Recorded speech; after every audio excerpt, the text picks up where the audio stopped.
Hello aspirants and welcome to the UPSC Analyzer. Today we will discuss newspaper analysis dated 12th of December 2023. First news है Centre's Jammu and Kashmir act gets Supreme Court stamp. तो article 370 का abrogation हुआ था। तो article 370 के abrogation को लेकर ही supreme court का वर्डिक्ट आया है। तो सुप्रीम कोर्ट ने यूनानिमसली अपहोल्ड किया है जो आर्टिकल 370 का एब्रोगेशन हुआ था एंड जिससे जम्मू कश्मीर के स्पेशल स्टेटस को ख़त्म कर दिया गया था।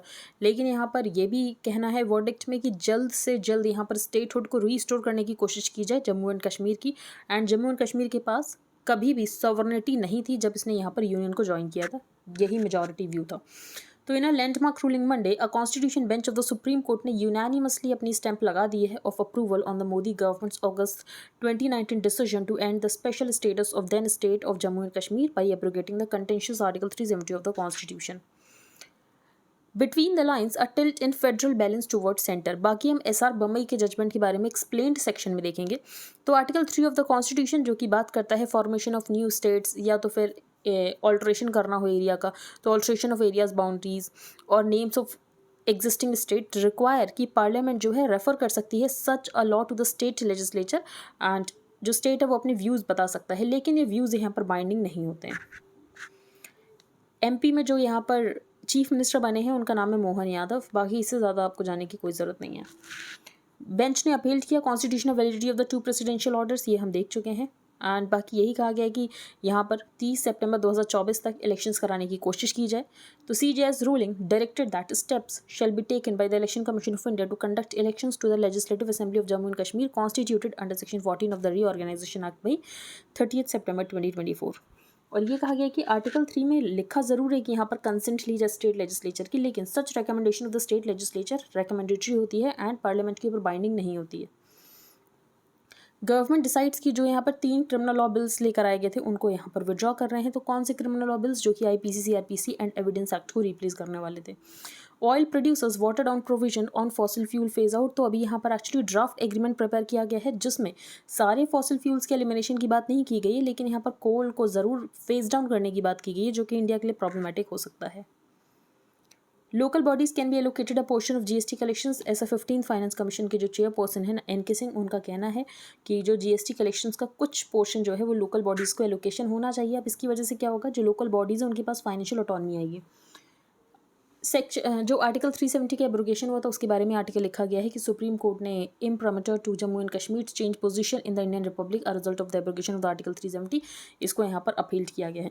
तो पर्पस ऑफ द आर्टिकल, जैसे कि जस्टिस SK कॉल ने बताया कि ये था कि जम्मू कश्मीर को सारे स्टेट्स के बराबर लेकर आना है।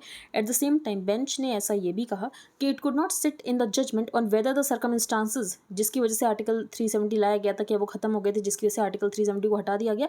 तो ये पॉलिसी डिसीजन है, तो एग्जीक्यूटिव इसमें डिसीजन लेगा ना कि जुडिशरी। तो ये यहाँ पर सेपरेशन ऑफ पावर्स को भी दिखाता है।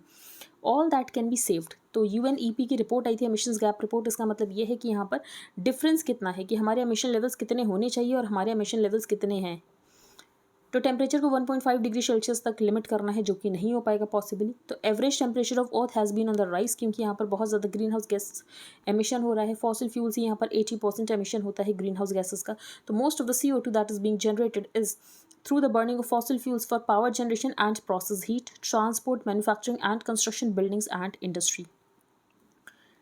नेक्स्ट यहाँ पर कॉन्स्टिट्यूशनल इंटीग्रेशन आर्टिकल 370, ये सब हम नहीं देखेंगे, हम बहुत बार देख चुके हैं। की एस्पेक्ट ऑफ आर्टिकल 370 वर्डिक्ट। तो सुप्रीम कोर्ट ने यहाँ पर यूनानिमसली अपील किया है जो सेंटर ने एब्रोगेट किया था आर्टिकल 370 को। तो क्या जम्मू कश्मीर सॉवरन था? द पिटिशनर्स हैड आर्ग्यूड कि जम्मू कश्मीर के पास एलिमेंट ऑफ सॉवरेनिटी था जब इसने इंडियन यूनियन को ज्वाइन किया था 1947 में। दिस अरेंजमेंट दे आर्ग्यूड कि डिस्टिंक्ट है बाकी प्रिंसली स्टेट्स का अगर हम जो यहाँ पर मर्जर हुआ था विद इंडिया। तो first it noted article 1 of the constitution of India provides कि इंडिया यूनियन ऑफ स्टेट्स है। तो article 1 references part 3 states and part 3 is the first schedule of the constitution. फिर यहाँ पर बात की गई कि प्रेसिडेंट शुबुल में जिस तरीके से ये आर्टिकल 370 को हटाया गया तो क्या ये सही था? तो यहाँ पर SR बम्बई जजमेंट को रेफर किया गया है। SR बम्बई जजमेंट में क्या कहा गया था? इन बम्बई अ 9 जज bench of the supreme court interpreted article 356 of the constitution. तो ये कहा था कि आर्टिकल 356 ऑफ द कॉन्स्टिट्यूशन अगर यहाँ पर लगाया जा रहा है तो इसका जुडिशियल रिव्यू हो सकता है, लेकिन कौन से बेसिस पर जुडिशियल रिव्यू हो सकता है कि कहीं ये इलीगैलिटी तो नहीं है, मैलाफाइड तरीके से तो नहीं लगाया गया है, कहीं कोई और कंसिडरेशंस तो नहीं है, अब्यूज ऑफ पावर तो नहीं है, फ्रॉड तो नहीं है। तो while the president's appraisal of the issue can't be examine, the court said जो जिस मटीरियल के बेसिस पर यहाँ पर प्रेसिडेंट रूल लगाया गया है उसको ज़रूर रिव्यू किया जा सकता है। ट्रूथ एंड रिकंसिलिएशन कमीशन, तो जस्टिस कॉल ने रेकमेंड किया कि ऐसी बॉडी बनाई जानी चाहिए सो दैट जो ह्यूमन राइट्स वायलेशन हो रहे जम्मू कश्मीर में उसको देखा जा सके। इसराइल सेज कि इसराइल यहाँ पर लंबी जंग लड़ने के लिए तैयार है। UN flags Gazans exodus to Egypt, तो एक्चुअली यहाँ पर जो गाजन्स हैं ये इजिप्ट की तरफ जा रहे हैं क्योंकि इसराइल जो वो अटैक कर रहा है गाजा स्ट्रिप पर। यूएन जनरल असेंबली आज वोट करने वाली है। ऐसे क्यूबो हमने एक रीजन देखा था जो कि गियाना एंड वेनेजुएला के रीजन है। अब एक्चुअली यहाँ पर वेनेजुएला क्लेम कर रहा है हमारा रीजन है, ये बहुत ऑयल रिच एरिया है, तो बस आपको ये पता होना चाहिए। इकॉनमी पेज पर ज़्यादा कोई इंपॉर्टेंट न्यूज़ है नहीं। एक इंपॉर्टेंट अनाउंसमेंट है, यूपीएससी एनालाइजर मेंटरशिप प्रोग्राम चल रहा है, तो अगर आपको ज्वाइन करना है तो आप कर सकते हो। इसमें आपको करंट अफेयर्स, प्रीलिम्स, मेन सब कुछ कवर किया जाएगा। तो आई होप आपको सब कुछ समझ आ गया हो। अगर आपको कोई भी डाउट है तो आप टेलीग्राम ग्रुप या पर्सनल मैसेज पर बता सकते हो। If you like the analysis then please like share and subscribe. Thank you and have a nice day.